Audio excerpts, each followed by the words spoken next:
Well, hi again, folks. It's Joe again with Your Local Farmer.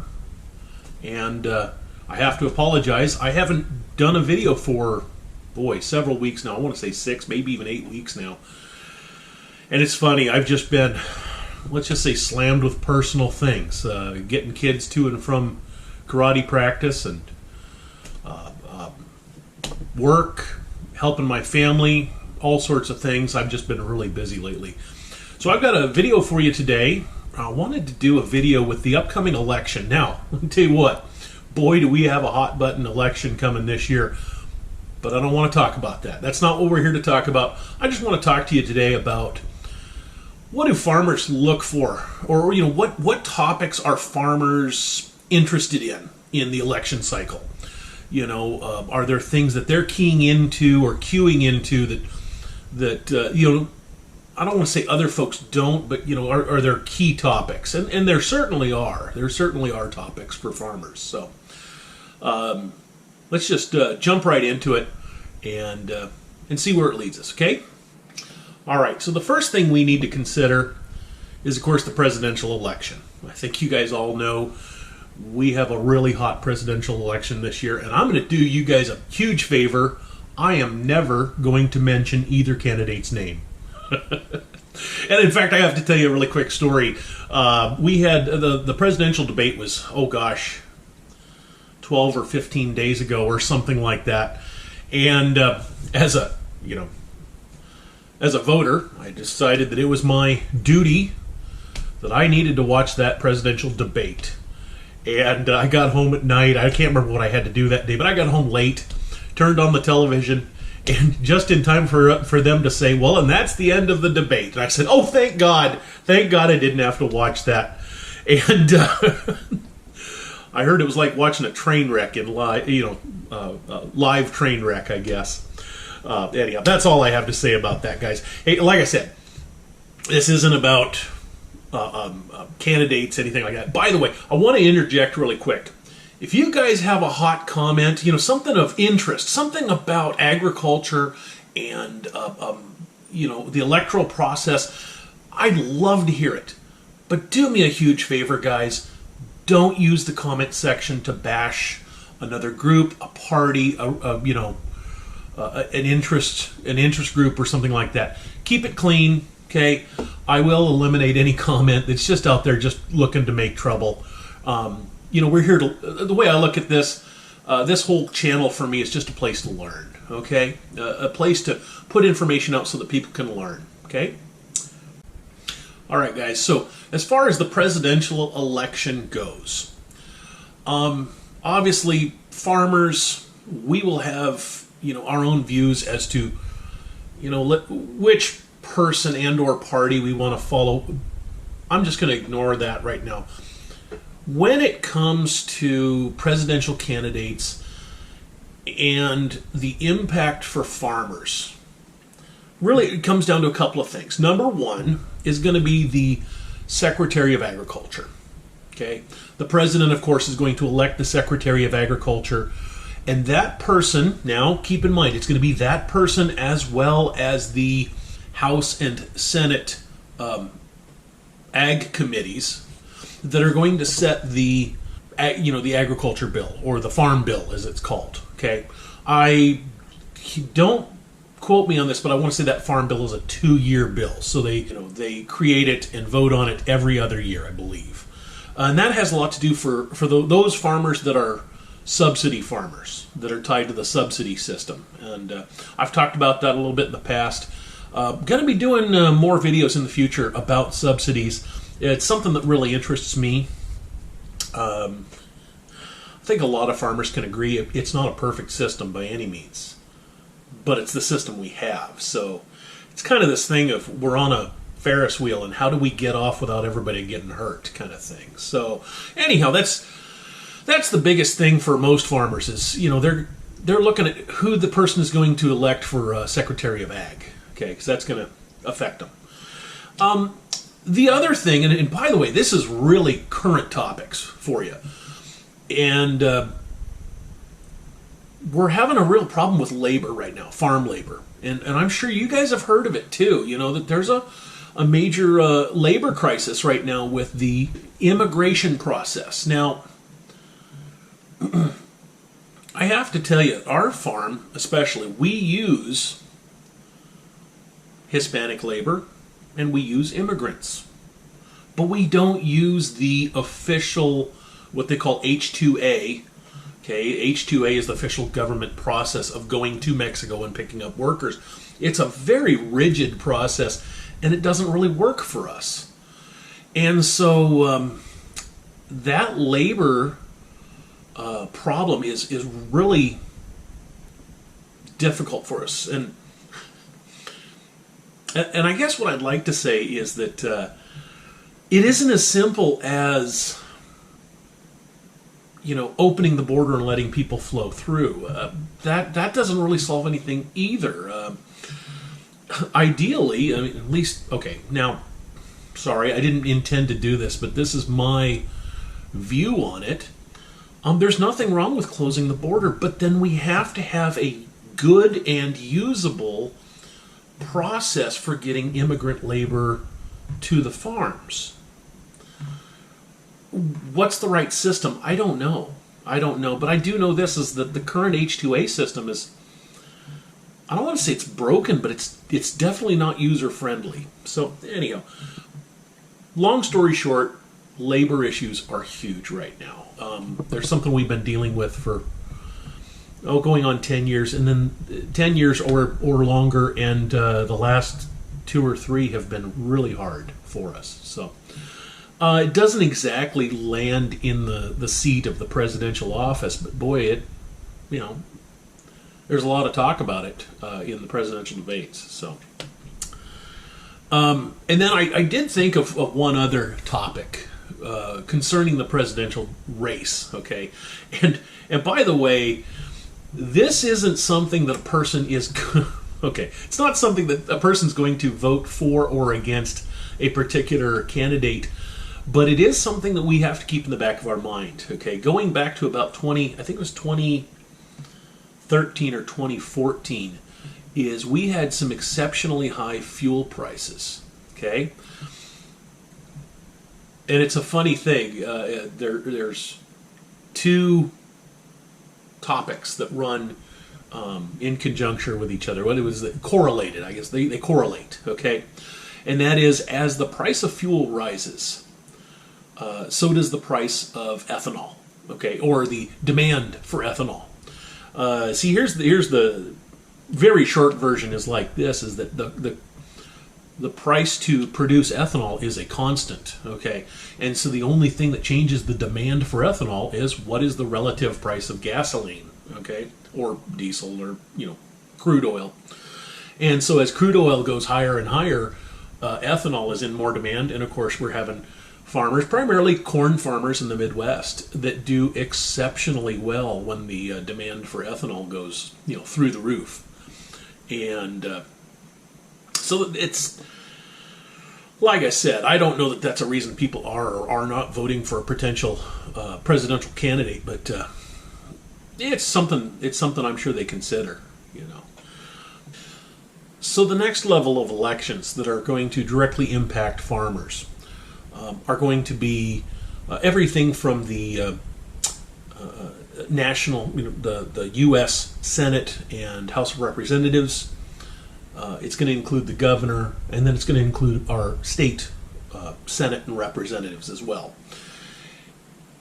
And thinking about these elections, the thing that interests farmers the most, I feel, okay, is going to be many conservation topics. Okay, it's something that is very difficult as a farmer, and I'll put it to you this way: we lie on both sides. Okay, farmers, as a general rule, we're outdoor people. Okay, we're out in nature.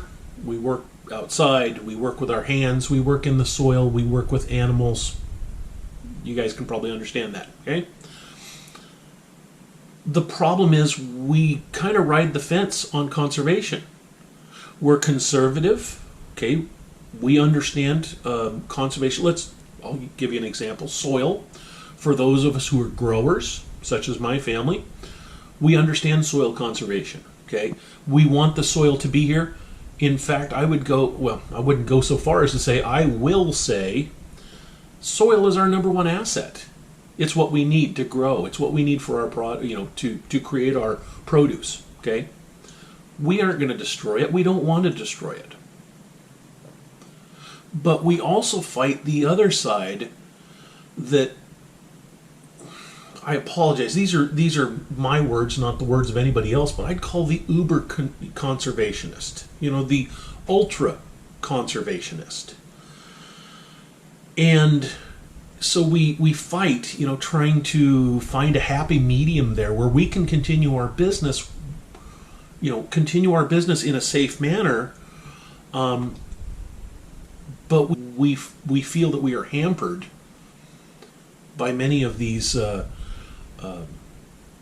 ultra high regulatory demands. Okay, I'll give you an example. Okay, for anybody who's worked with animals, let's say cattle. Okay, cattle, dairy. Okay, large farm animals.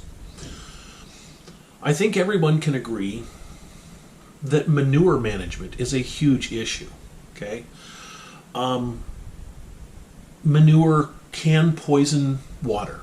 And there's a lot of folks that demand that there is, 110% containment. And I mean, it's, a safeguarded structure, a foolproof structure, guaranteed to never leak. Well, that's wonderful. Well, what's the cost for that? Okay. Now, I realize there's some folks that said cost should never matter. We're saving the environment. Well, okay. I'm sorry, I'm just throwing this out there. At what cost? It's really easy to not be a farmer and to sit back and say you should build a containment system that will never ever leak.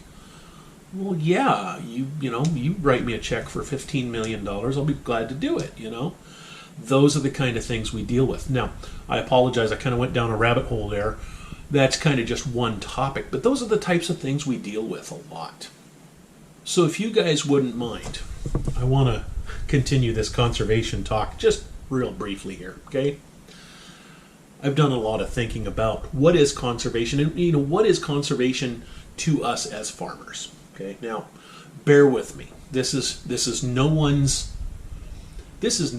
work except myself or my own. Okay. If I was ever asked, Joe, can you create a definition of the word conservation on your own without any help? Okay. Here's what I would say. Conservation is the conscientious use of natural resources. Okay, pretty simple, straight to the to the point. Okay. However, I point that out because what I find quite often is that there's a large group of people who take that definition, my simple definition, and they would say, no. Conservation is the conscientious non-use of natural resources. And that's where it's difficult for me. Now, don't get me wrong. I mean, part of conservation is setting things aside. There's many natural resources that we have a fixed amount. Okay, we all know petroleum, fixed amount. Well, unless we want to wait another couple million years, but there's a fixed amount of petroleum. Okay, however, there's things like forest use, land use, things like that. And we're getting some of these groups that their idea and their interest in conservation is simply the non-use of those natural resources. And that's really hard for a person who makes their living with natural resources. So I can't tell you what's the right answer, but that's what we deal with. So for us, like I said, farmers, we really do kind of ride that fence. So finally we get to local elections, okay? And here's where it's going to be a little difficult, because every locale is going to have a different topic. Some locales it's going to be one thing. It's going to be something totally different somewhere else. But I have to tell you, in our county, the thing that we struggle with is the fact that our county, I would say even in just the last 30 years, has moved from a relatively rural county to a much more suburban county. And so we're getting a lot of pressure on things such as like taxation, okay, what we call open space taxation or ag land taxation. And for instance, there's an awful lot of our county that is taxed as ag land, but they barely produce anything. And I have to tell you, I'm telling you guys this just to tell you that we have I don't want to say a problem, but we have a concern on how this is handled. I don't know the right answer. Okay. We have some major farms in our area that are doing a great job. But we've got an awful lot of our county that's broken up by little farmsteads, little ranchettes. So the question is, what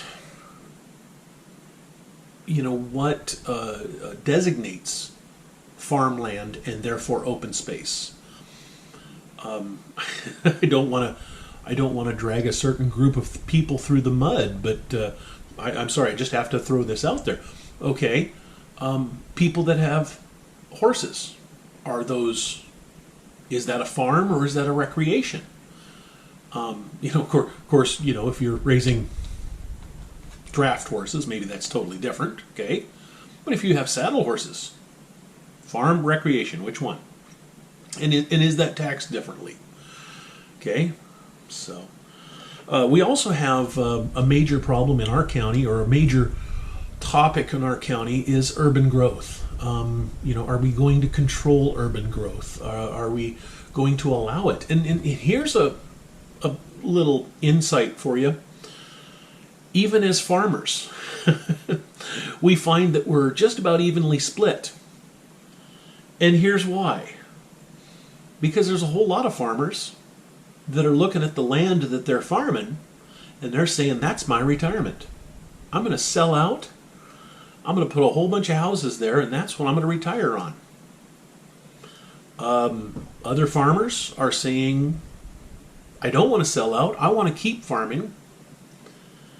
And I need you guys to, keep the urban growth boundary, keep urban growth in the urban area so that I don't run into problems in the rural area. And it really is, it can become a major problem. We